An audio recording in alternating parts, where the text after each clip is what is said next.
I was feeling pretty good after last week's sketch, but man, this one could have been better. Perspective's hard. Hello and welcome back, beautiful blooms. How's your own creative journey going this week? Be sure to check in and let me know your progress in the comments below. As for me, I'm still kind of reeling from the overwhelming response from the first video. I'm not exaggerating when I say that all the love that you all poured into that first art vlog made me feel so full of warmth and gratitude. You may or may not have made me cry a bit. Okay, you made me cry a lot, actually. But only because that warmth and happiness is ultimately the goal of my entire channel. I want people to know they're not alone in pursuing the things they want to do, but I didn't expect to have that message echoed back at me so loudly and quickly as you all had done. So truly, thank you all from the bottom of my heart. Regardless if you watched both videos or just this one, I'm happy to have you here. That being said, I have to report that I'm already breaking one of the rules I set for myself because of course I am. I apparently have to bite off more than I can chew in order to learn something. I went over my allotted practice time by about half an hour, and I'm sure from the preview you can guess where that took me. Spoiler alert, it wasn't my best idea. But I still enjoyed experimenting, and looking back at this piece during the editing for this video, it's actually not nearly as bad as I felt it was when I first finished it. Which, put a pin in that because I want to talk about that general feeling later too. But right now, I'm getting a little ahead of myself though, so let's dial it back a bit. For this week's sketch practice, I chose something deceptively simple compared to my last piece. Specifically this hallway designed by Home by Polly on Instagram, which I'll leave a link to her page in the description below. I say deceptively simple because there's very little clutter, so every line is going to be that much more noticeable when you look at them.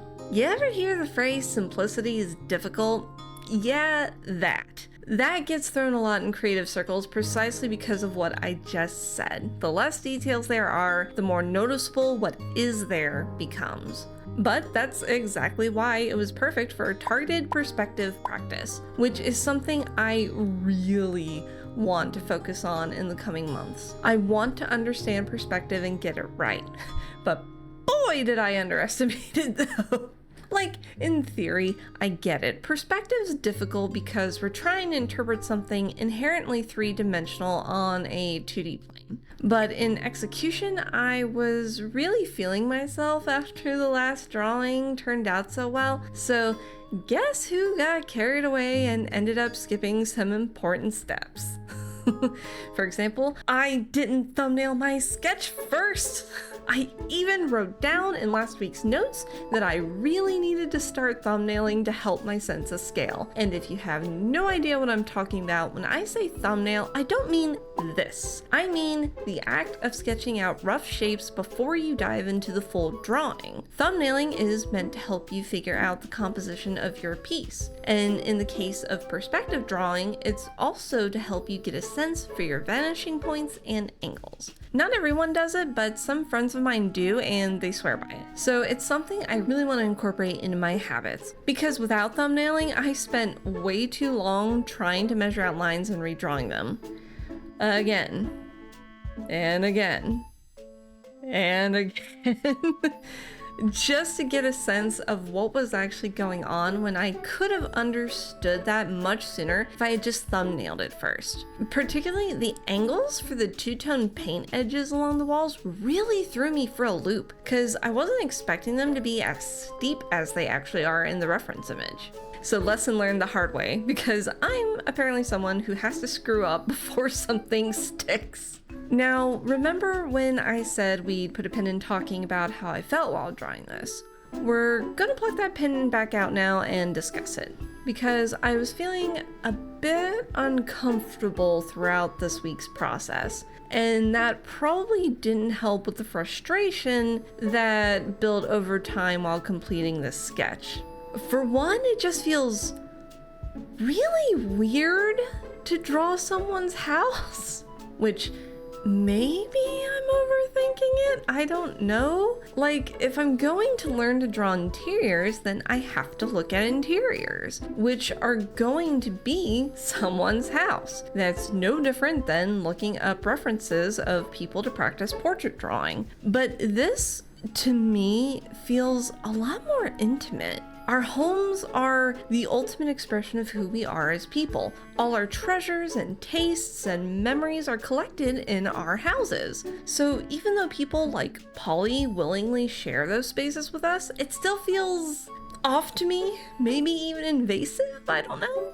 But maybe that's just something I have to get over. It also really doesn't help that it takes forever to find an actual real life reference now that AI is flooding literally everything. So if I draw something real, I have no choice but to use someone's house. But it's especially bad trying to find references for scenery because there just isn't nearly as much pushback against AI art when it comes to backgrounds. And I highly doubt there's any malice or negligence with that. I honestly believe it's because it's so much harder to spot AI scenery art because everything is static, there isn't nearly as many moving parts, you have to look a lot harder. I'm gonna probably dedicate a whole video to why I think that's a real shame, because background art and scenery art are incredibly important and human for the reasons I already stated. Our homes are outward expressions of ourselves.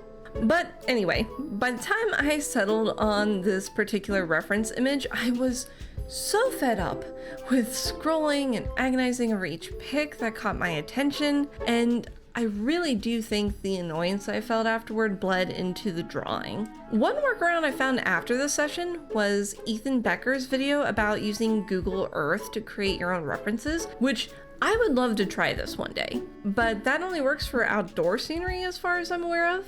Question mark? I don't think there's an equivalent for interior spaces, but I would love to be wrong about that. So if you know any resources, I'm all ears. But until then, I think for drawing interiors at least, I'm probably going to stick to using media references, like stuff from video games or movies or things like that. Truthfully, that just gives me an excuse to build more houses and video games anyway, because it's something I really love doing. And if I can build it, I can draw it. Plus, I think having built my last reference really helped me with understanding the shapes I needed to draw, which may have been one of the reasons why the sketch came out as well as it did. Though there is one more piece I'm low-key thinking about doing using a real-life reference, but we'll see when we get there, so keep an eye out for that. Anyway, so all this frustration made me say, fuck it, I want to color. And at 7 minutes left of my practice time, I pulled out my markers and just went at it. I have these I'm just now realizing I never actually said this name out loud before. Not sponsored or affiliated. My friend gifted me these Ohuhu markers, and I have a lot of fun using them for my bullet journaling, so I figured busting those out and taking advantage of all the colors Polly designed with would make me feel better about the work I had done so far. And it worked!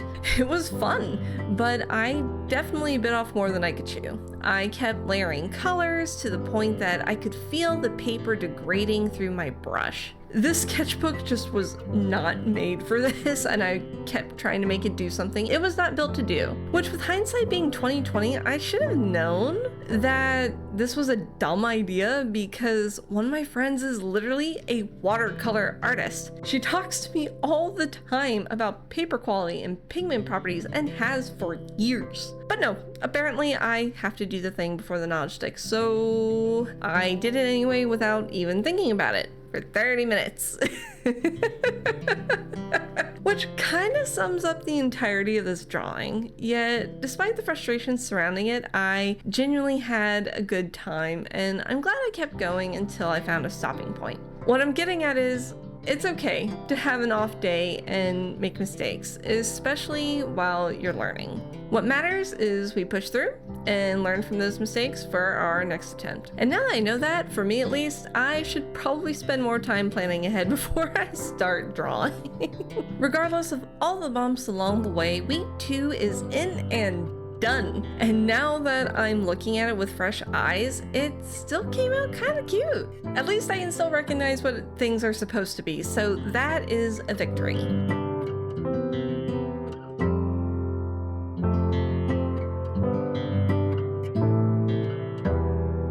As is getting these videos posted. I know from past experience, YouTubing can often feel kind of lonely since so much goes into every project no one sees or hears about. So, like I said at the start, thank you so much for watching these videos and showing your support. And now's where I gently remind you that if you don't want to miss next week's practice drawing, you'll probably want to subscribe. Maybe. YouTube didn't do great at notifying people of the last video, but we work with the systems we have, right? Right. So, until next time, see you then!